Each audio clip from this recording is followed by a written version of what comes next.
Hamas leader Ismail Haniyeh says his group is open to negotiating with Israel over the war in Gaza. This comes as Hamas and Israel are set to hold talks in Qatar. However, Haniyeh added that if the negotiations fail, Hamas will go to any length to defend the Palestinian people. Iran will hold its parliamentary election tomorrow. Over 15,000 candidates are competing for 290 seats. 144 contestants are running for 88 seats in the Assembly of Experts, a panel that appoints Iran's supreme leader.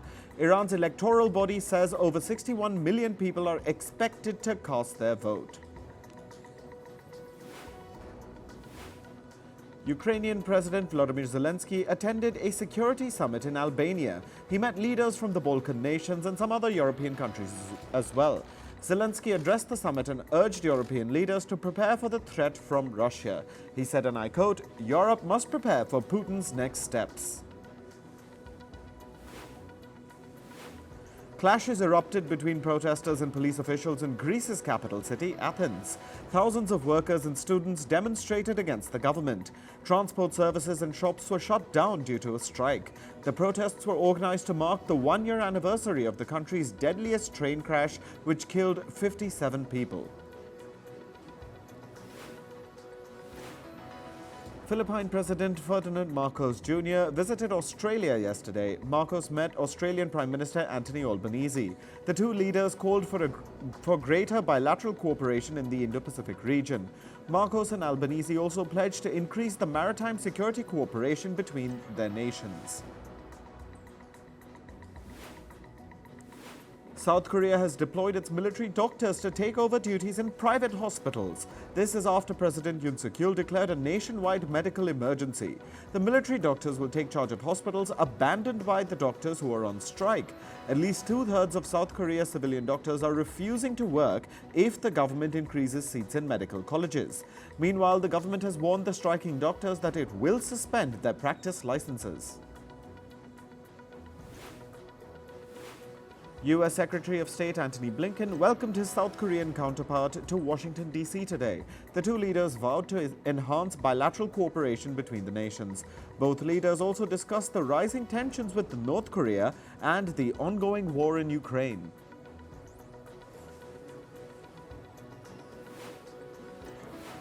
Former U.S. President Donald Trump will visit the U.S.-Mexico border in the state of Texas. Heavy security arrangements have been placed ahead of Trump's visit. Local residents say they're excited to welcome the former president. Illegal immigration is one of the biggest talking points in the upcoming U.S. presidential election. At least 17 people were killed in an accident involving two buses in the Central American nation of Honduras. Another 14 sustained severe injuries. Security officials say the buses were carrying migrants who were headed to the U.S.-Mexico border.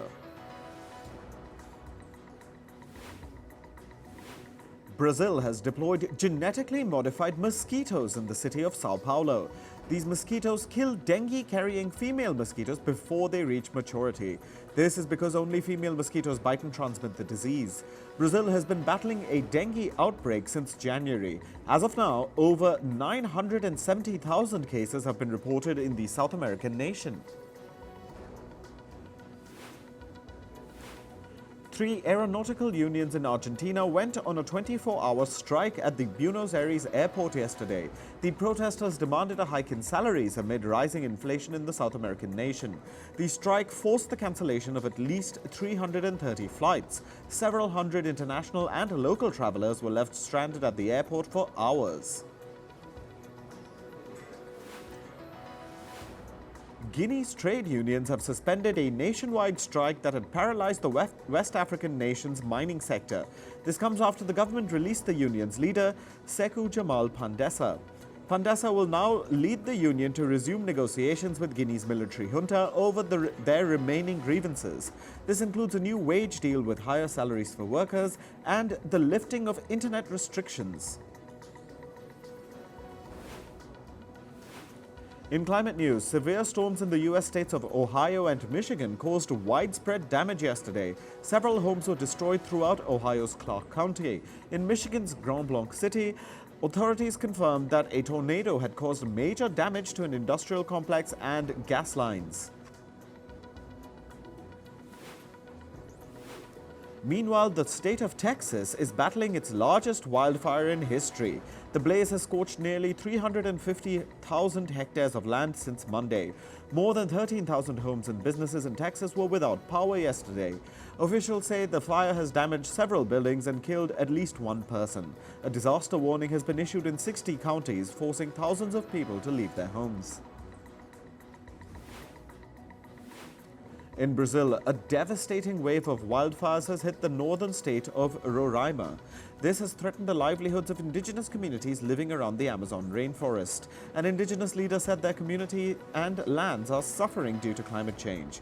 Recently, a study by Brazil's space agency said wildfires in Roraima have increased by 465% compared to last year.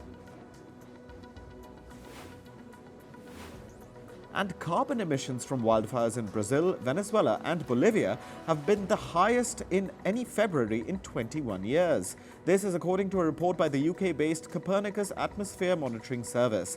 The report says droughts and heat waves have triggered several wildfires in these countries this year. The Bolivian government has declared an emergency after floods across the country killed 40 people. The disaster has also forced more than 500 families to evacuate in the country's Amazon region. Many residents have been using boats for transportation. Officials say rainfall in February has been the highest in Bolivia over the last few decades. Heavy rainfall has triggered flash floods in the north of Italy as well. In the northern town of Montebello, firefighters airlifted dozens of stranded people to safety. Authorities have carried out nearly 150 rescue operations in the town so far.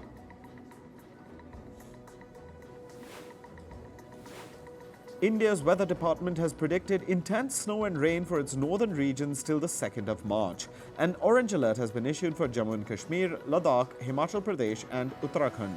Meanwhile, Punjab, Haryana and Uttar Pradesh will likely witness hailstones for the next 2 days. Mexico City is facing a water crisis fueled by an ongoing national drought. In the municipality of Iztapalapa, authorities bring water to residents every 8th day. However, locals say they have not received water for the past 3 weeks. Officials say the El Nino weather pattern and heat waves have intensified drought conditions in the city. On to business and tech news. China has rolled over a $2 billion loan to Pakistan. This is as per the country's caretaker finance minister, Shamshad Akhtar. Cash-strapped Pakistan had borrowed $2 billion from China at an interest rate of 7.1%. As per reports, the loan was due in March. This date has now been extended by a year.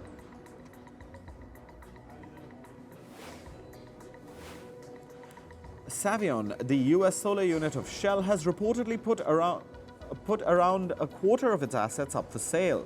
This includes up to 10.6 gigawatts of solar generation and storage capacity assets. This comes as the oil giant is trying to retreat from renewable energy projects. Last year, Savion said that it wanted to focus on projects which it could sell rather than holding the assets for years. Cryptocurrency exchange Gemini will return over $1 billion to its Earn investment program customers. The program allowed users to loan out their cryptocurrency and earn interest payments in return. It was shut down after the crypto market crash in 2022. Customer refunds are part of Gemini's settlement plan with New York's financial regulator. The firm has also been fined $37 million by the regulator. The US has reportedly launched a probe on health insurance provider United Health Group. The group owns Optum Health Services, which provides a range of healthcare solutions. This includes pharmacy benefit management and financial consultation. Optum also owns medical groups which has teams of doctors. The investigation is to look into how United Health owning a doctors group may have affected its competitors. Fast food chain Wendys has said it has no plans to raise prices. This comes after the firm faced backlash on social media for suggesting that it would apply dynamic pricing. Dynamic pricing refers to price rise based on demand, especially during peak hours of the day. Earlier this month, Wendys CEO Kirk Tanner said that from next year, the firm will test dynamic pricing at its outlets. Walt Disney is merging its Indian unit with Reliance Industries. The combined entity will create a $8.5 billion joint venture. This will include TV and streaming assets of Reliance's Viacom 18 and Disney's Star India. Reliance Industries will also inject $1.4 billion into the merged entity, and it will also lead the firm with over 63% stake. India is reportedly set to approve billions of dollars in subsidies for Israeli semiconductor firm Tower. The chipmaker has proposed establishing a $9 to $10 billion manufacturing unit in the country. The Indian government is providing subsidies for firms to set up chip manufacturing plants in the country. The scheme covers up to 50% of the project cost. 32 European media firms, including Germany's Axel Springer, have filed a lawsuit against Google. Media firms accuse Google of engaging in harmful digital advertising practices and causing significant losses to their income. Media companies are demanding over $2.3 billion in damages from the tech giant. Apple CEO Tim Cook has said that the firm will disclose more about its artificial intelligence plan later this year. Cook told the firm's investors yesterday that the company is investing significantly in generative AI. They see incredible breakthrough potential in the area. Meanwhile, Meta is reportedly planning to launch a new version of its artificial intelligence model. The firm plans to launch the large language model Meta AI 3 or Llama 3 in July.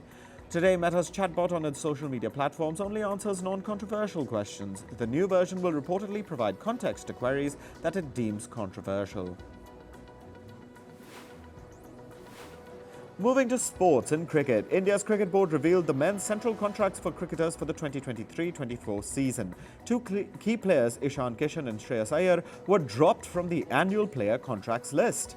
Meanwhile, Rohit Sharma, Virat Kohli, Jasprit Bumrah and Ravindra Jadeja have retained their contracts and will be the top earners.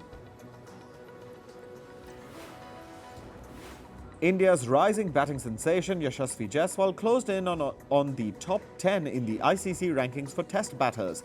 He jumped 3 spots and now stands at the 12th spot.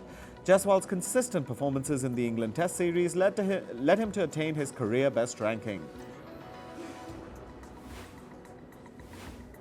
Sri Lanka have named a 17-member squad for the T20 international leg of their Bangladesh tour. Charit Asalanka has been named the acting captain for the side's first 2 matches. Sri Lanka's regular choice of captain, Wanindu Hasaranga, is banned for those matches. This was due to a run-in he had with an umpire during a match with Afghanistan. In football, Cristiano Ronaldo has been suspended for a match. This is for making an alleged offensive gesture during a Saudi Arabia League game. His actions were captured in a video posted online. Ronaldo will have to pay a fine of $2,666 to Saudi football. Japan's women's football team secured their Paris Olympics spot yesterday. They beat North Korea 2-1 at the National Stadium in Tokyo in the qualifiers. Goals from Hana Takahashi and Aoba Fujino gave the Japanese a 2-goal lead. This means Japan take one of Asia's 2 spots at the Olympics. Meanwhile, Saudi Arabia's mission of being a global sporting hub continues. Reports say Saudi Pro League is eyeing top Premier League footballers. Established players like Mohamed Salah, Kevin De Bruyne are all on its radar for next season. Saudi clubs are bracing for another huge raid on the Premier League this summer. In tennis, the ATP Tour and Saudi Arabia's Public Investment Fund, or the PIF, have signed a multi-year strategic partnership. This was announced by the men's governing body of tennis yesterday. ATP rankings plus the year-end World Number 1 award will now be named after the PIF. Grand Slam champion Andy Murray said he's unlikely to play past the summer. This comes after his loss at the Dubai Championships to 5th seeded Ugo Humbert. Murray had earlier dropped a retirement hint after winning the first round.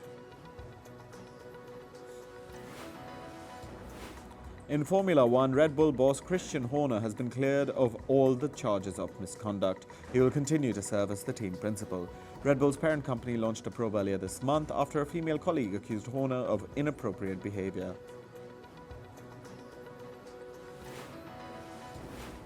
Beijing will be hosting the World Athletics Championships in 2027. The World Athletics Council selected the city at a meeting in Glasgow. This will be the second time Beijing will be organizing the tournament after 2015. It has also hosted 2 editions of the Olympics before. Now for news from the world of entertainment. At this year's Oscars ceremony, all the 5 songs that have been nominated for the original song category will be performed by their respective artists. The lineup will include performances by Ryan Gosling, Billie Eilish and Osage singers. The ceremony is scheduled to take place on the 10th of March. South Korean singer Hwang Minhun will enlist for his military service on the 21st of March. Before starting his tour of duty, he will need to complete training. His agency requested that his fans not visit the site of his service. Hwang Minhun is the lead vocalist of the South Korean boy group Nuest.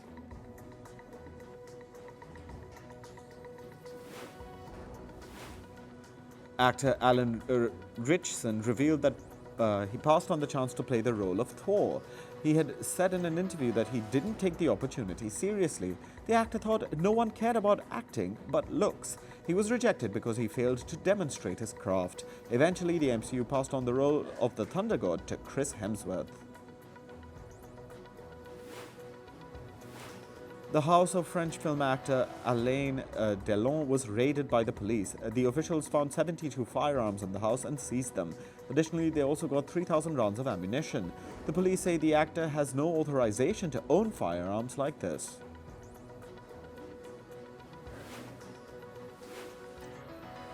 Euphoria's Hunter Schafer was arrested in New York for a pro-Palestine protest.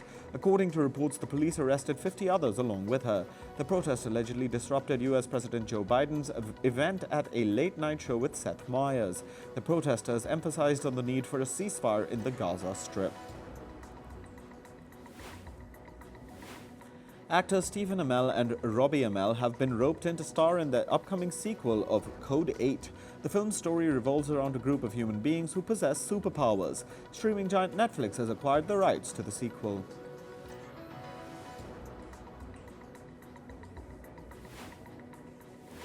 Actors Nick Offerman and Betty Gilpin have joined the cast of the drama series Death by Lightning. The Netflix series is about the assassination of U.S. President James Garfield. Gilpin will star as the First Lady, while Offerman will step into the shoes of the Vice President.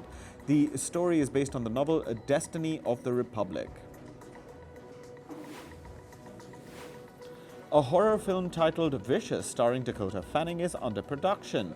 The film is being produced by Paramount Pictures. The story will feature Fanning as a woman who slips inside a rabbit hole, struggling for her life. The film is slated to release next year.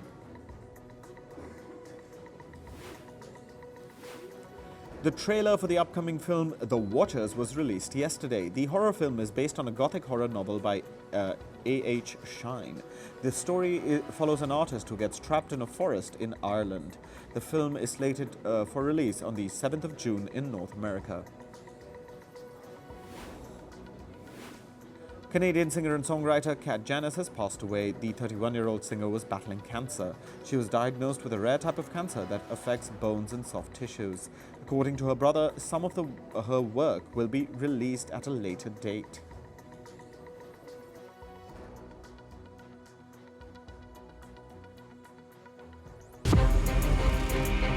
From impeachments to inaugurations, if it's a political story, we are on the scene.